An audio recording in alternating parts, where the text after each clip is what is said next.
it's probably one of the most important things that I can see being a teacher. Or I see a lot of people who are walking around and they lack two things: self love and self respect. And if there are any two things that I think that they are most important for young people and people in general to cultivate, that is self-love and self-respect. It took me a long time to develop those two characteristics. It just there was a long time where I struggled with not caring for myself as much as I could, not respecting myself as much as I should. And it took a long time. It took a lot of times for me to enter into relationships and feel the negative. I don't know. It's not abuse, but I would call it just a misuse of me by other people, and recognizing that it's not all right for me to be misused or for me to be mistreated.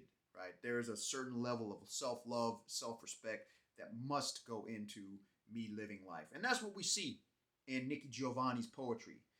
My name is Carter. I am on a mission to do close readings of poetry, especially poetry written by dead American poets. That's kind of my wheelhouse. That's what I like to read. That's what connects closely to my heart. And we've been in a series of close reads from Nikki Giovanni's book. I always get this wrong. Black Feeling, Black Talk, Black Judgment, written in 19, or at least published in 1970. Really good read. A read that I would suggest that you pick up, and I'll put the link to this read in the description. Man, that book with at least the 10 poems that I read. I mean, Nikki Giovanni. Many people think much about Nikki Giovanni. They think many things about Nikki Giovanni, just like most of us. There are some individuals that, especially when she lived, they thought she was just a radical, loudmouth person who needed to shut her mouth. Right? There are so many different ideas about who she was. There are people who praised her for being an activist and a poet and a prof, an educator, and so she got the whole gamut of stuff. And so before I entered, before I began reading her poetry, I didn't know what to expect. I expected someone who was sort of loudmouth, who was activist oriented, and just espoused activism and oozed activism and oozed like a distrust and a hatred and anger toward the structures that be in the United States of America. And I discovered someone who was completely opposite than that. What I discovered was a woman who valued self love and self respect. Right? So in those 10 poems, what I gather from what she's communicating, I'm sure that this was the case in the rest of the text, although I cannot confirm because I didn't read every single poem in that book, but I read most of them. And what I did discover, at least from the 10 that I analyzed, was that self-love and self-respect was right there in the center of all that she did. Everything she wrote. And here's a couple examples I want to give to you as to why I think that. There was a text called it was called "I'm Not Lonely," and this text, man, this text was about a person. The speaker had been left. Someone left the speaker. She was in love. The speaker was in love with someone, and all of a sudden she was in this empty bed, all by the speaker's self, without anyone to love. And rather than her clinging on to this sense of loneliness, oh, I'm all by myself, woe is me, the speaker almost claimed that aloneness and not the loneliness that came from it. It's almost like the speaker empowered the speaker self, gave enough self-respect for that speaker to be like, no, I'm alone, but I'm not lonely, and I'm not going to let myself be lonely on this. I'm going to love myself even when you have left me and you're not willing to love me. I'm going to love my damn self. And so that text shows me that Nikki Giovanni, her thrust in these 10 poems was love and self-respect. Love one's own self and respect oneself. Here in this poem called "I Came To," that's another poem that she wrote, and she's got a phrase there where it says, "I went from the crowd seeking me." I was like, whoa, that's kind of interesting, because the whole text is about her going to a crowd to seek a friend, seek love, seek understanding, and then the speaker found that friend, that love, that understanding, and found someone to dry the speaker's tears, to share happiness. And all of a sudden, they leave from the crowd, and the crowd and the speaker says, the I went from the crowd seeking you, still seeking that same person, but I also went from the crowd seeking me, which tells me that there was self-love, self-respect there for that speaker. Even though that speaker wanted love and wanted some attention, wanted somebody to share life with, that speaker had enough sense to say, look, I need to love myself. I need to respect myself. And I see the speaker saying, I went from the crowd seeking me as a means of doing that. Whoa, this one's tough. This one is tough. Another issue where Nikki Giovanni is showing love, self-love, self-respect as the heart of what she does.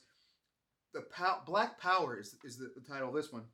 And Black Power, she spoke about this group of people, one male and probably multiple other females, black, and they were there hanging out, doing absolutely nothing wrong. And a cop comes by and says, "Move along, buddy. Take you and your whores out of here."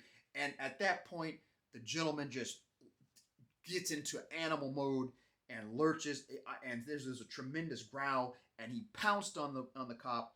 And to this day, nobody could explain, none the circus or the zoo, that a panther was loose. So this is not about violence. This poem is not about violence. It's about someone taking power, having enough self-love, self-respect for themselves, and not taking other people's mess. And that's ultimately what I think that most of her poems were about. It wasn't about her being an activist necessarily. It wasn't about her causing problems. It was about her realizing that there is a time for people, for us, to have some self-respect and self-love, enough self-respect and self-love to settle into oneself and say, look, man, I'm not taking any of your mess. In fact, I'm going to claim my own power even when I have to stand all alone. That's just the way I'm going to do it. And I'm going to do it by way of self-love. I'm going to love me some me, like Terrell Owens said from the San Francisco 49ers when he played there. So that's just a kind of a summary of the 10 poems that I analyzed. I do encourage you, take a look at the playlist. There's a playlist there for you, so you go take a look at it. Go from poems 1 to 10 and enjoy them. Enjoy them. What's next for this channel? I'm going to read. I'm going to go over a resource that I have. I suggest you check this resource out. I'll put it in the description. I'll put a link to it in the description. Read with your pinky up. That's what it is. Read with your pinky up, baby. 15 thinking categories to help you read with sophistication. 15 thinking categories to help you read with sophistication. I'll have a link for that up, ready for you. I'm going to have a playlist that I go through those 15 categories. It's going to be real simple, but the point is that man, I come here because, and I share these things because poetry stirs the soul. It gets the soul moving. It helps you to embrace your humanity and see that we as humans are in some ways divine, and yet at the same time we are faulty, frail, and there's got to be some divine being holding this whole thing together that's more powerful than us, because our powers wane and our powers are limited, but we have a lot of power. And we have a lot of ability to love ourselves and make a big difference in the world. And that's why I read poetry. I also will begin a series, 2 series at the same time. I don't know why I'm doing this.